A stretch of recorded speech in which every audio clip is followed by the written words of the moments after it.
Burkina Faso, une nation au cœur du Sahel, traverse l'une des périodes les plus tumultueuses de son histoire. Au centre de cette tempête, un homme, le capitaine Ibrahim Traoré. Arrivé au pouvoir par un coup d'État, son mandat est aujourd'hui mis à rude épreuve. Des pressions internes, des rivalités politiques et des menaces sécuritaires constantes créent une situation explosive.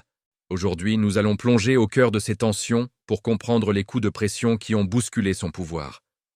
Accrochez-vous, car la situation est plus complexe et plus volatile que jamais. Le 12 juin 2024 a marqué un tournant. Ce jour-là, une tentative de déstabilisation a secoué le régime de Ouagadougou. Des rumeurs de mutinerie, de tirs dans des casernes et même de l'arrestation du capitaine Traoré ont circulé, semant la confusion et la panique. La télévision nationale a dû interrompre ses programmes pour diffuser un communiqué urgent du chef d'état-major général des armées, appelant au calme et démentant fermement ces allégations. Mais cet incident a révélé au grand jour les fissures profondes au sein de l'appareil sécuritaire et politique du pays. Ce n'était pas un simple incident, mais le symptôme d'une crise bien plus grave qui couvait depuis des mois.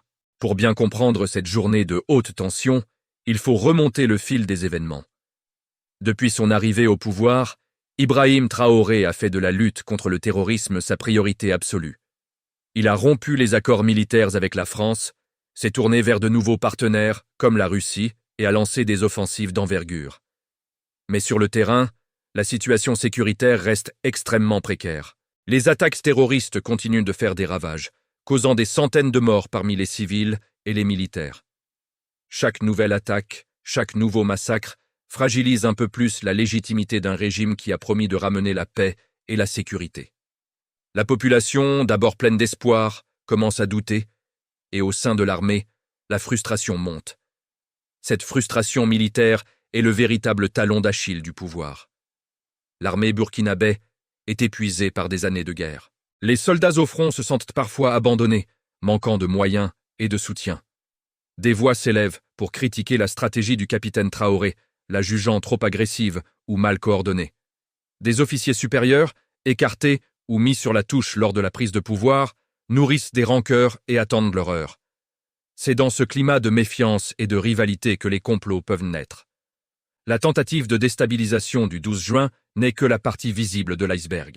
Des luttes d'influence féroces se jouent en coulisses pour le contrôle de l'armée et des services de renseignement.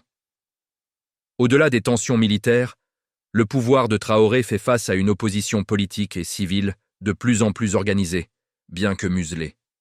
La suspension des activités des partis politiques et des organisations de la société civile a créé un climat de répression. Des voix critiques sont réduites au silence, des journalistes sont menacés et des opposants sont enrôlés de force dans l'armée pour aller combattre au front. Cette stratégie de la peur, si elle permet de maintenir un semblant d'ordre, alimente en réalité un ressentiment profond. La société civile, bien que contrainte à la clandestinité, continue de s'organiser et de dénoncer les dérives autoritaires du régime.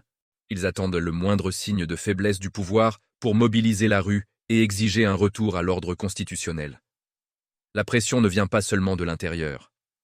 Sur la scène internationale, le régime de Traoré est de plus en plus isolé. Ses choix géopolitiques, notamment son rapprochement avec la Russie et son départ de la CEDEAO, l'ont coupé de ses alliés traditionnels. Cette isolation diplomatique a des conséquences économiques désastreuses. Les aides internationales sont suspendues, les investissements se font rares et l'économie du pays, déjà fragile, est au bord de l'asphyxie. Le gouvernement peine à payer les fonctionnaires et à financer l'effort de guerre.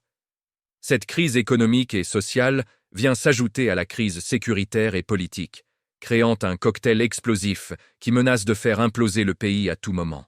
Revenons à cette journée critique du 12 juin. Les informations qui ont fuité parlent d'un groupe d'officiers qui auraient tenté de prendre le contrôle de points stratégiques à Ouagadougou. Leur objectif ? Forcer le capitaine Traoré à changer de cap, voire à quitter le pouvoir.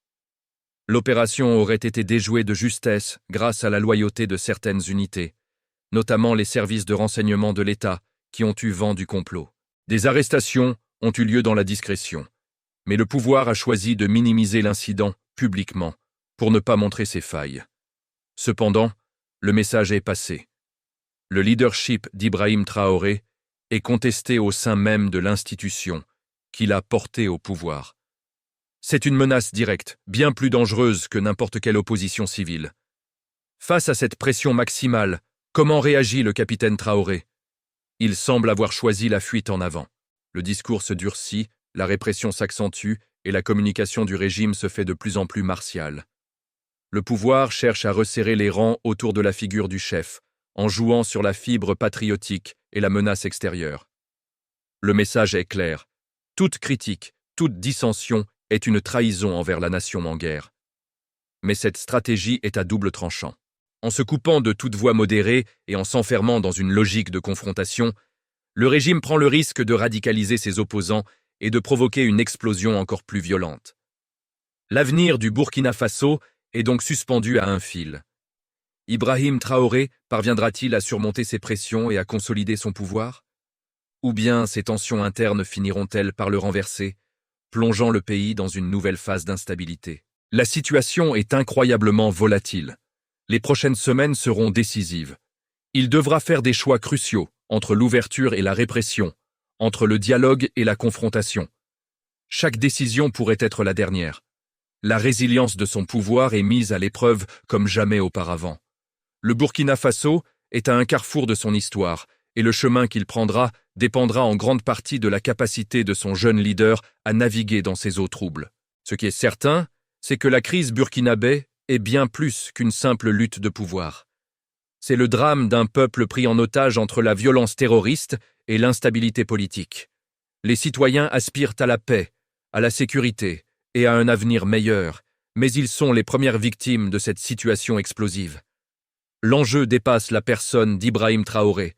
Il s'agit de la survie même de l'État burkinabé. La communauté internationale observe avec inquiétude, consciente que l'effondrement du Burkina Faso aurait des conséquences dévastatrices pour toute la région du Sahel.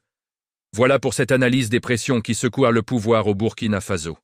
La situation évolue très rapidement et nous continuerons de la suivre de près. Dites-nous en commentaire ce que vous pensez de cette situation complexe. N'oubliez pas de vous abonner et d'activer la cloche pour ne rien manquer de nos prochaines vidéos. Merci de nous avoir suivis et à très bientôt.